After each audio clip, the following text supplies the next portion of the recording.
Doctor Strange in the Multiverse of Madness is getting a lot of praise from critics on Rotten Tomatoes, but that doesn't mean that everybody loves the movie. There are some people who probably weren't that into it. So like the other videos that I usually do within this series, I'm gonna go ahead and look at all the Rotten reviews that are on Rotten Tomatoes and see what it is that they have to say.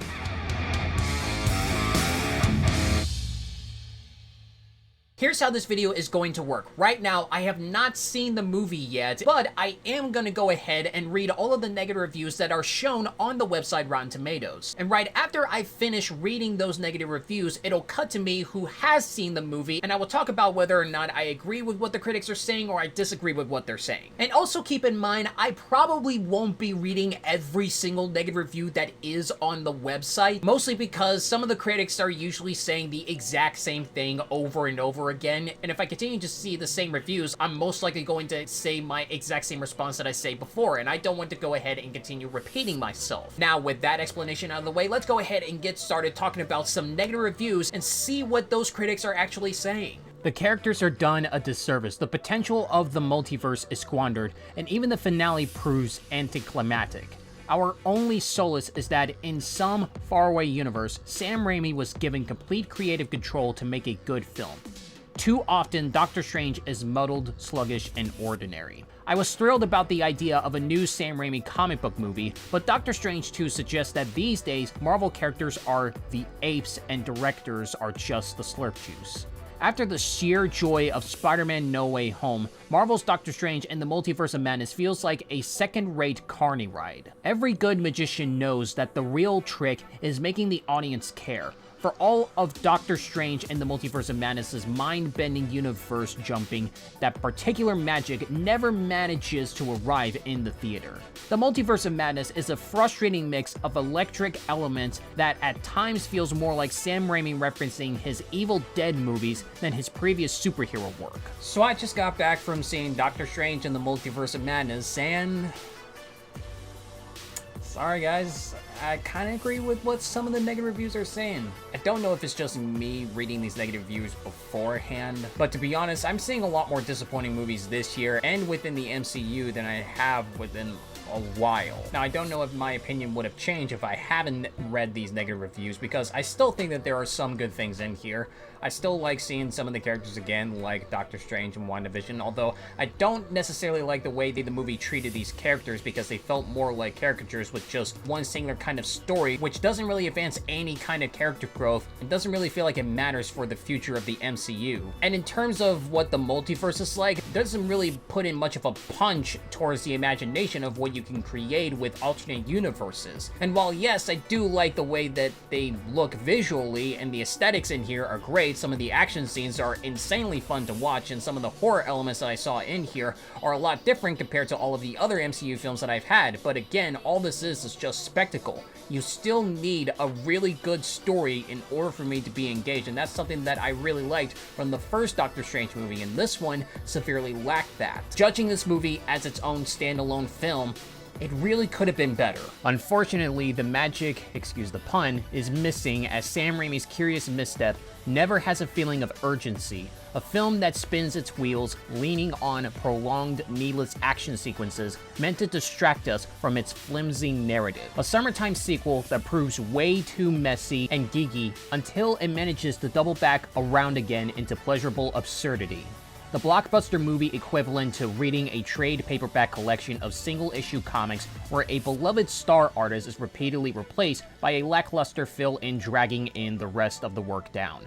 Frustratingly inconsistent. The story is confusing, filled with endless MacGuffins and mumbo-jumbo while confining most of its best ideas to throwaway moments. The dialogue is full of endless exposition, but more often than not, it makes things less clear. Now, there is something in here that I did agree. I do agree that I think the script in here is too thin. For a movie that is supposed to be about alternate universes and characters that have done different choices and are supposed to have different personalities, which could be the opposite of those characters, the movie didn't necessarily do that much in terms of creating an engaging story. But I think the excuse that some of the reviews have where they're talking about no actual stakes because in the multiverse there are other people that are basically alive, even though the universe that we're watching these characters in, they're supposed to be dead, that still doesn't count that the emotion and intensity are not necessarily there, because the characters that are still within one specific universe, they're not necessarily the same character as another one that's in a different universe. That character that you have recognized and have known is actually gone. So I don't really see that whole no stakes comment as a real issue for this movie or future MCU films. As a larger piece in the ever-expanding Marvel Cinematic Universe, the Multiverse of Madness starts to show the cracks in trying to continually attempt to build and one-up what came before. Any opportunity to really put the madness in this multiverse is spoiled by the crowded, intersecting desires of its three main characters. For a multiverse movie, it feels like we barely stretch those possibilities.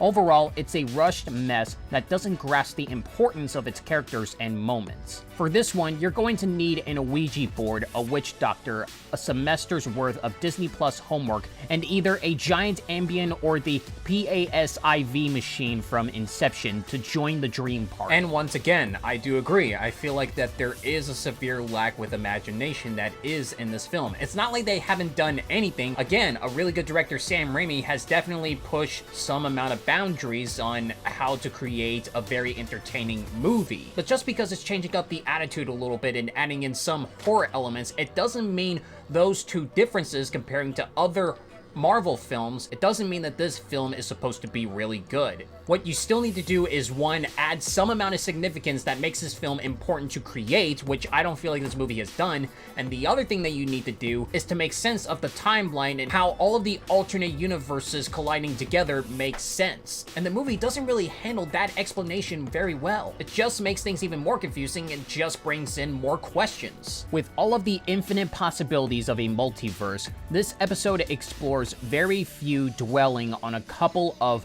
dull ones at that, complete with plot holes and inconsistencies and time-stalling tactics. There may be a universe in which I feel the barest thread of emotional connection to even one thing that happens during the 126 minutes of loud, smeary nonsense that is Doctor Strange in the Multiverse of Madness, but I doubt it. Perhaps the Marvel Universe is finally starting to feel like a long-running comic book series, or maybe Phase 4 just hasn't kicked into gear just yet. A film that constantly pushes back against its own possibilities. Both WandaVision and Loki took more creative risks significantly. If you love explosions, special effects, and these characters, Madness will be up your alley. But if you're looking for a story filled with meaning or even just entertainment, skip this one. If you enjoy watching a handful of randomly selected branded characters wisecrack, squabble, and mope while pretending to fly around and shoot fireballs at the virtual scenery, here comes another 2 hours of that. I would agree that this movie is pretty much predictable. You can understand what's going to happen within the end, but that doesn't mean that a movie like that can actually be bad in my eyes.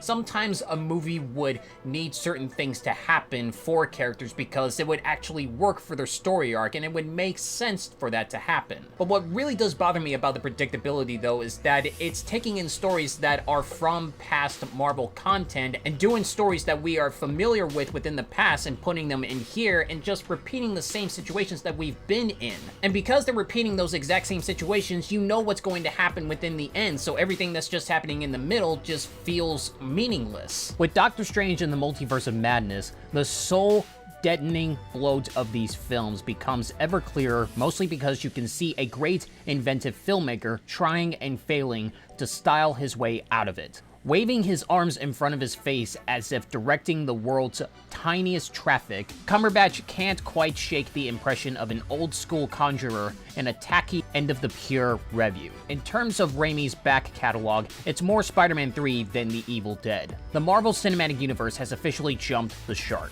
So this section, I might disagree with it. I think I understand in terms of details and explanations of how these things work, and if you can't necessarily get something coherent with what they're doing in this comic book universe, then yes, I can understand how you would look at all of this as just nonsense that's going on and they're just spewing out random things one at a time. But for me, it's self-evident that comic book movies would go towards these crazy routes and do these insane things. So just seeing Marvel tackle stuff like this doesn't really bother me all that much. It can make me question some of the amount of logic of how the stuff works, but it doesn't make me question about how all of this stuff would never happen to begin with. A disjointed and unconvincing turn from Cumberbatch buckles under the weight of its chaotic storyline, making you mad in the multiverse. As for story points, I saw nothing that answers to that description. All we get is a grab bag of oddments. There is some beauty in the carnage of Doctor Strange and the Multiverse of Madness, but ultimately, they did Wanda dirty. It's a trippy ride like being in the freaky fun house, except when you find your way out, you realize it wasn't that fun. More concerned with delivering a spectacle than a story. While far from a total disaster, this confusing jumbled film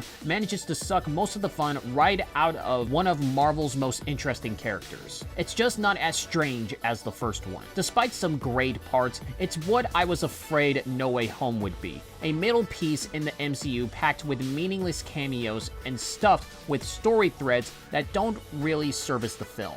And we're getting to the point where I feel like that the more I read these reviews, the more I feel like I'm just going to repeat myself. So that's it for all of the negative reviews that are on Rotten Tomatoes. Thank you all so much for watching this video, and what did you guys think of this movie? Were you disappointed by it, or did you think that it was really good, and you think that I and all these negative reviews are basically wrong? Put your thoughts down in the comment section below, and let's have a conversation about it. And like this video if you agree with what I say, or dislike this video if you disagree with what I say. I don't mind the dislikes. So that is it I have for today's video. Thank you guys so much for watching, and I'll be sure to see you in the next video.